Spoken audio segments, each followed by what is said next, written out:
tal? Muy buenos días, estás en Sintonízate. Además, ¿qué crees? El día de hoy tenemos un programa muy especial, porque lo estamos transmitiendo hoy miércoles 1 de octubre, pero el programa va a ser alusivo al movimiento del 2 de octubre, un movimiento que sin duda ha trascendido. Así que bueno, esta mañana está con nosotros en el estudio el señor Velasco Piña, autor de muchos libros. Vamos a escuchar su semblanza y regresamos. Antonio Velasco Piña nació el 8 de septiembre de 1935 en Buenavista de Cuéllar, estado de Guerrero. Es licenciado en Derecho, egresado de la generación fundadora en la Universidad Nacional Autónoma de México. A partir de 1968, su vida dio un giro ante los cambios sociales, siendo testigo de un movimiento espiritual y de conciencia que hasta hoy tiene eco en nuestro país. Antonio Velasco Piña, historiador, novelista y escritor espiritual, sin lugar a duda un testigo comprometido. Su visión reevolucionada ha inspirado a movimientos de diferentes tradiciones culturales del México contemporáneo. Su obra maestra, Regina, se suma a una larga lista de novelas históricas como Tlacaelel, Retorno de lo Sagrado, La Guerra Sagrada de Independencia, Cartas a Elizabeth, Los 7 Rayos, El Círculo Negro, San Judas Tadeo, Águilas y Jaguares, entre otros, donde nos invita a tomar conciencia del rol protagónico, profético y sagrado de México.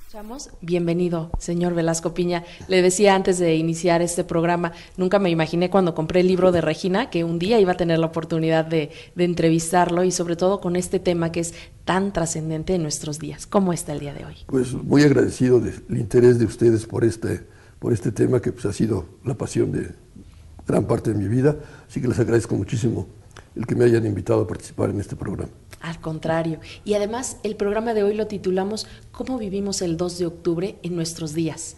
Cuando recién contacté al maestro Velasco Piña, decíamos, no queremos dejarlo solamente en un hecho histórico, en algo que podemos ver libros, videos, este tipo de material, sino cómo lo estamos viviendo hoy. Realmente hoy el movimiento del 68 tiene una repercusión, tenemos un avance. Mire, yo creo que precisamente entre más tiempo pasa, se va cobrando una comprensión mayor de lo que fue el movimiento del 68, pero para verlo, precisamente como usted dice, no como un hecho histórico del pasado, sino para ver la enorme repercusión que está teniendo en el presente y que va a seguir teniendo en el futuro, porque fue un movimiento de parteaguas a nivel mundial. Esto es otra cosa bien importante, que no debemos de centrar el movimiento del 68 en México. Claro, México fue el lugar más importante del 68, pero la trascendencia que ha tenido es a nivel mundial. Si quiere luego platicamos con más detalle de toda la gran cantidad de acontecimientos a nivel mundial que han ocurrido como consecuencia de la toma de conciencia que se dio en el 68, porque hay que partir de esa base. El movimiento del 68 básicamente fue una toma de conciencia de la humanidad, que por vez primera en toda la historia de la humanidad comprendió que había que tener una conciencia planetaria.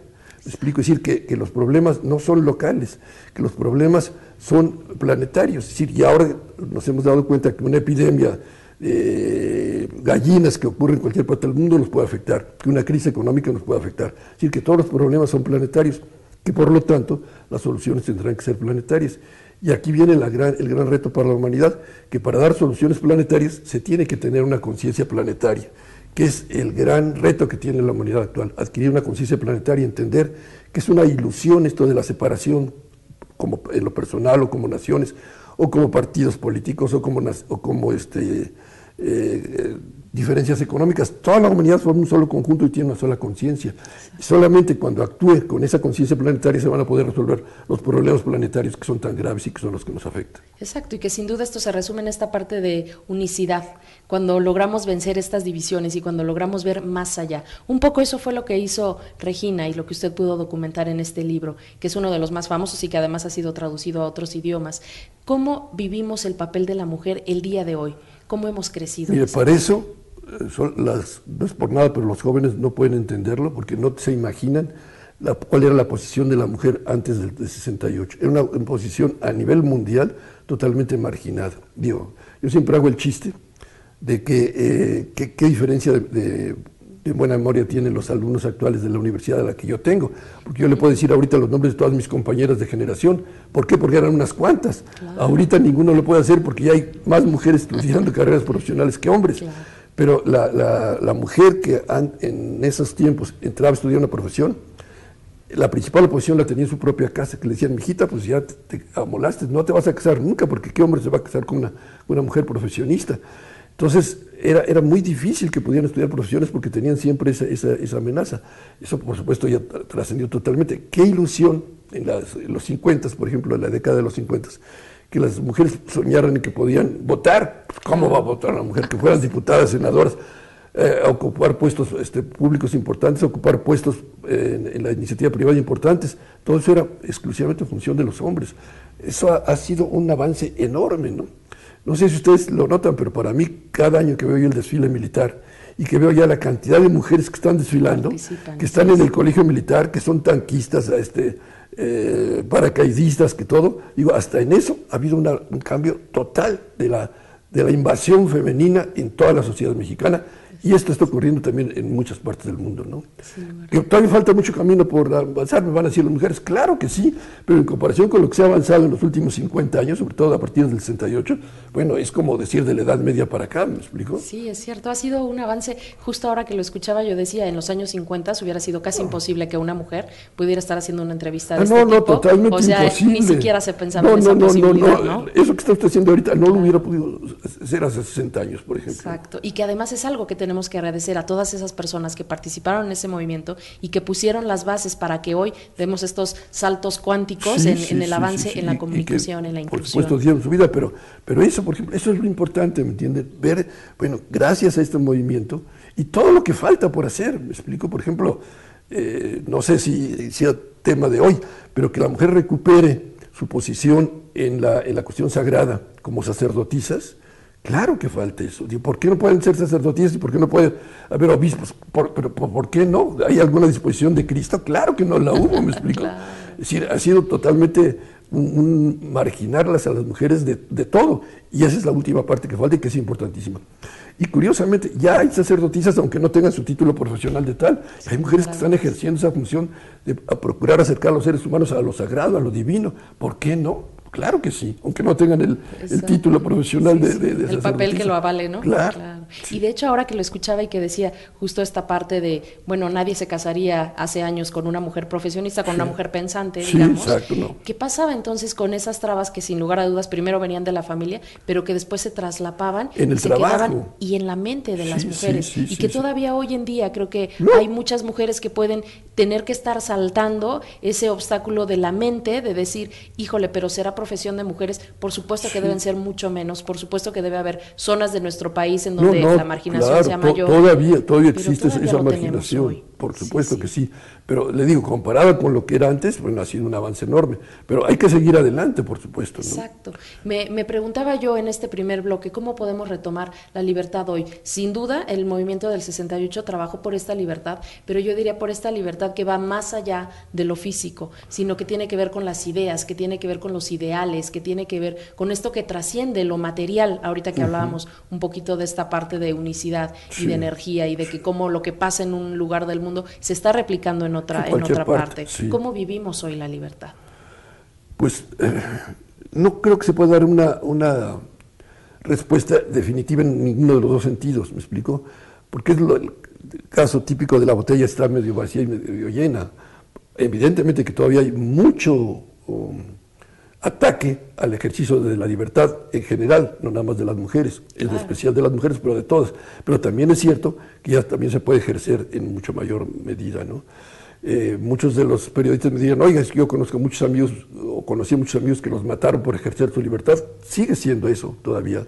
Hay muchos asesinatos pero la libertad que se ejerce ahorita en comparación con la que se ejercía hace unos cuantos años es radicalmente opuesta. No sé si ustedes sepan la anécdota clásica. El 2 de octubre de 68, no, el 3 de octubre de 68, cuando Zabludovsky era el noticiario que se daba, tenía mayor difusión, no mencionó una sola palabra de lo que había ocurrido en 68.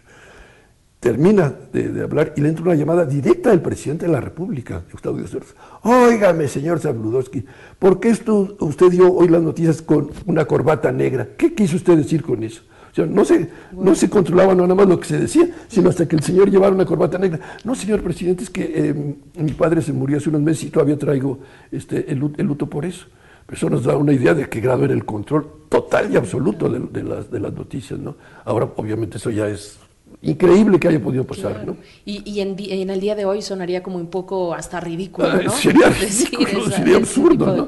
Pero de todas maneras, lo que usted menciona, hay formas sutiles de controlar la libertad de pensamiento, ¿no? ¿Cómo? Creando estereotipos de prejuicios. Me explico, si tú haces esto, estás mal, si tú haces esto, estás mal. Si se trata de controlar en otra forma mucho más sutil, más diabólica, la libertad de los seres humanos, ¿no? Si haces esto, no vas a conseguir trabajo, te van a correr de tu trabajo, toda una serie de cosas que tratan de encajonar al ser humano para que actúe en determinada forma. Como estos famosos estereotipos que se manejan mucho en la publicidad, de crear ¿no? estereotipos, los estereotipos de belleza, de personas exitosas. Si tú no usas desodorante, pues, claro, ya no va a estar incluido en determinados grupos, ¿no? es una forma también que hay que estar atento, porque la gente siente que no es controlar la libertad. Claro, porque van condicionando a la gente. No es que prohíban las cosas, la van condicionando para actuar en cierta forma que beneficia a ciertos intereses económicos y políticos, por supuesto. Escuchándolo, se me ocurre que no sé si la marginación se ha ido haciendo cada vez más sutil, porque sin lugar a dudas no ha desaparecido, pero a lo mejor la manera en la que hoy marginamos y en la que hoy censuramos es de esta manera tan sutil que puede ser más difícil que podamos percibirlo. Claro, es más difícil de percibir y de combatir, porque pues, ¿por qué no pueden anunciar que esta crema de dientes o lo que sea? Sí, bueno, porque la anuncian no diciendo que el que no la usa va a quedar totalmente excluido de la sociedad, ¿verdad? Sí, sin lugar a dudas. Sí. Esta parte de ser sutiles, y sobre todo cuando hablamos de energía y cuando hablamos de trascender y cuando hablamos de ir más allá, es complicado de repente. Incluso yo ahorita al escucharlo decía, ¿cómo definiríamos hoy la libertad? Porque suena todavía complejo, ¿no? Decir hoy, ¿qué es la libertad hoy? Sí. Siempre es un ideal inalcanzable, en el sentido que siempre se puede seguir luchando por él, y además tenemos que también ser honestos, no caer en el extremo, porque también el libertinaje no es libertad, hay que distinguir lo que es libertad y lo que es libertinaje, ¿no? Libertad y libertinaje. Esta parte de cómo podemos lograr este balance, haciendo un recuento de, justo platicando con Leobardo Peña en alguna entrevista, él me decía, debemos trabajar no por el equilibrio, sino por el balance. El equilibrio es cuando tengo lo mismo de los dos lados, pero ya no puedo mover absolutamente porque entonces desajusto, pero si me balanceo, puedo estar yendo y viniendo sin que realmente me vaya a los extremos. Se me hace un buen símil. Una buena definición. Nosotros nos vamos a ir a un corte comercial y regresamos.